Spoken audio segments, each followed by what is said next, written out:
Nalunod ang dalawang kabataan matapos maligo sa ilog sa Cabanatuan City, Nueva Ecija. May ulat si CJ Turida. Nalunod sa Pampanga River sa bahagi ng Cabanatuan City, Nueva Ecija ang dalawang katao. Isang 18 anyos na lalaki at 12 taong gulang na babae ang mga biktima na parehong residente ng Barangay San Josef Norte. Tinangay raw sila ng malakas na agos ng tubig habang naliligo sa ilog. Kasama nila ang isa pang babae na kasintahan ng lalaking biktima pero nakaligtas sa insidente. Napag-alaman na itong mga kabataan ay nagkayayaan na maligo sa ilog.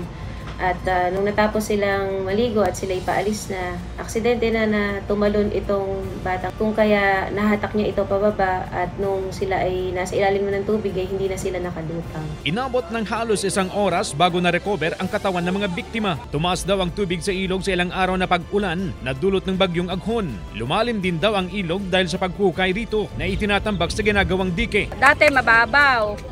Nung pong hinuhukay po ng mga bako, dito po itinatambak. Dapat po magkaroon ng protection dito para hindi na maulit yung pagkalunod ng mga bata na yon. Hindi lamang daw ito ang unang pagkakataon na may nalunod sa lugar. Panawagan ng mga residente, ipagbawal na ang paliligo sa ilog para makaiwas sa sakuna. CJ Torida, 1 North Central Luzon.